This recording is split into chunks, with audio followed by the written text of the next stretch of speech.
Militant de conviction, voix essentielle du Togo et du continent, il coordonne le mouvement Tournons la page qui milite pour la démocratie et la justice sociale en Afrique. Aujourd'hui, il nous invite surtout à ne pas oublier l'essentiel, ce sont les peuples qui font l'espoir. Mesdames et messieurs, sous vos applaudissements, Monsieur David Ekwe Dossier.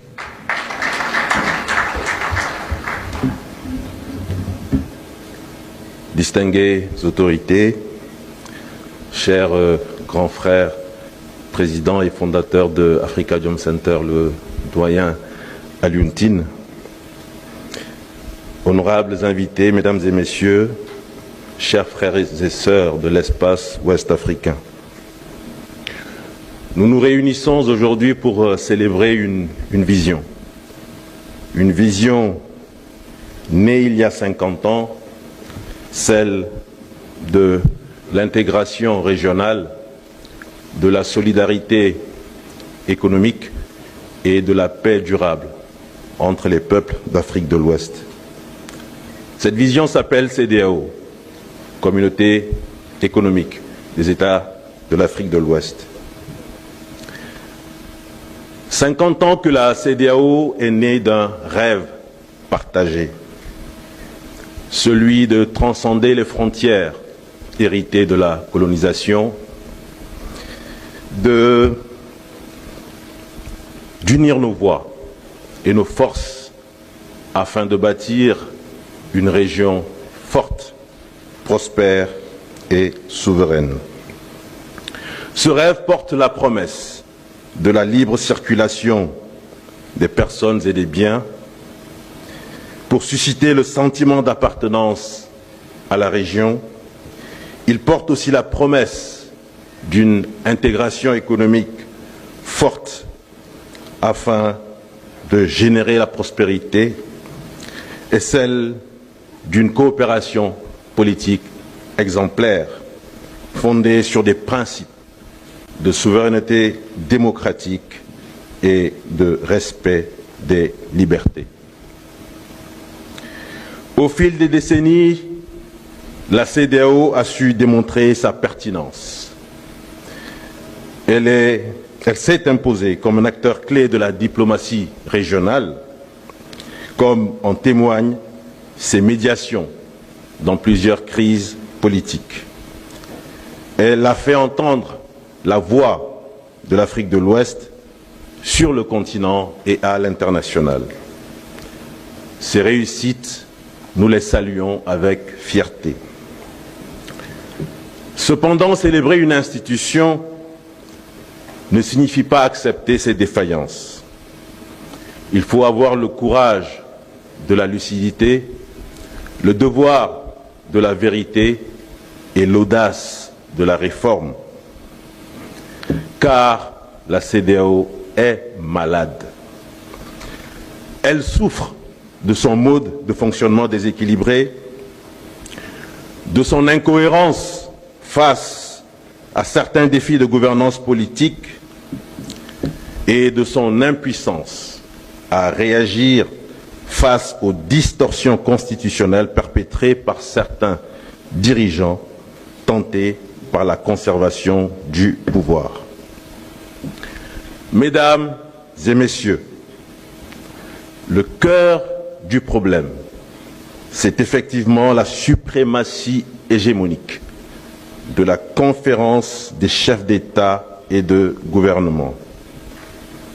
Cette instance suprême, censée impulser les grandes orientations stratégiques, est devenue une structure omniprésente et omnipotente qui concentre entre ses mains l'essentiel du pouvoir de décision, reléguant les autres organes au rang de simples figurants institutionnels.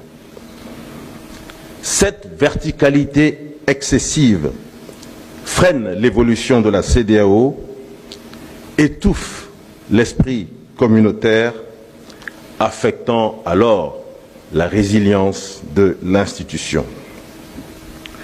Pourtant, Pourtant, la CEDEAO a bien tenté de se réformer en 2015, en 2022.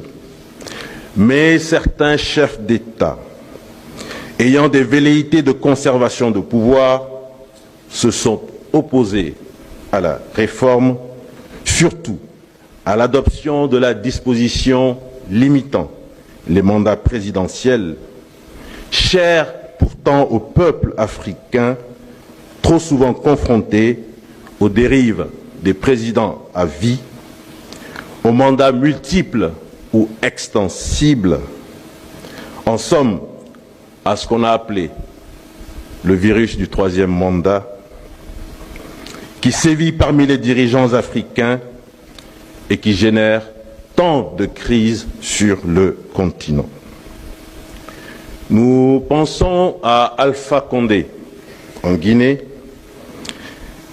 nous pensons à la Guinée-Bissau avec Sissoko Embalo et bien entendu à mon pays, le Togo, où le président Faure Gnassingbé, après 4 mandats à la tête du pays, vient de se faire greffer un mandat de président du Conseil des ministres sans limite, s'ouvrant la voie vers ce qui s'apparente dangereusement à une présidence à vie.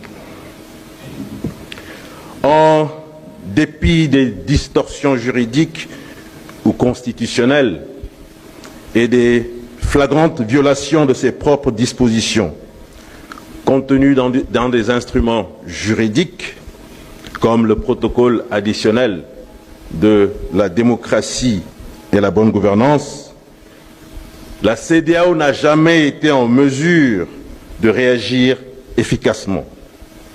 À défaut de pouvoir intervenir directement, elle pourrait tout au moins faire le constat de ces violations des règles communautaires. À l'échelle du continent, la Charte africaine de la démocratie, des élections et de la gouvernance, en son article 23, affirme que toute révision des constitutions et des instruments juridiques portant atteinte à l'alternance démocratique est anticonstitutionnelle et est passible de sanctions. Combien de régimes ont été sanctionnés après avoir tripatouillé la Constitution, violé les dispositions juridiques des institutions communautaires ou continentales? On a le sentiment d'une très forte solidarité au sein des instances suprêmes où trônent les dirigeants africains. En revanche, les putschs font l'objet de sanctions immédiates, comme si ces mêmes chefs d'État et de gouvernement cherchaient à se prémunir contre une brutale interruption de leur propre pouvoir. Mesdames et messieurs, l'incohérence de la CEDEAO a conduit à la défiance du peuple ouest-africain. Elle a contribué à la création de l'Alliance des États du Sahel.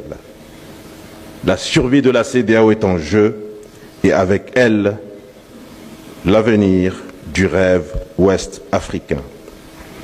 Il est donc urgent de refonder l'institution, de revoir sa gouvernance, de rééquilibrer les rapports entre les organes, de renforcer la légitimité démocratique de ces décisions, de redonner du pouvoir au peuple.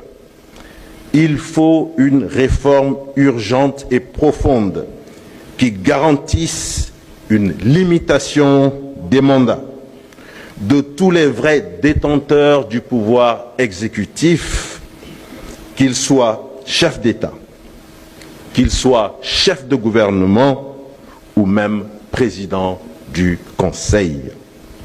Toute autre option équivaudrait à une réforme légère, une réforme à minima, tout aussi délétère qu'une absence de réforme.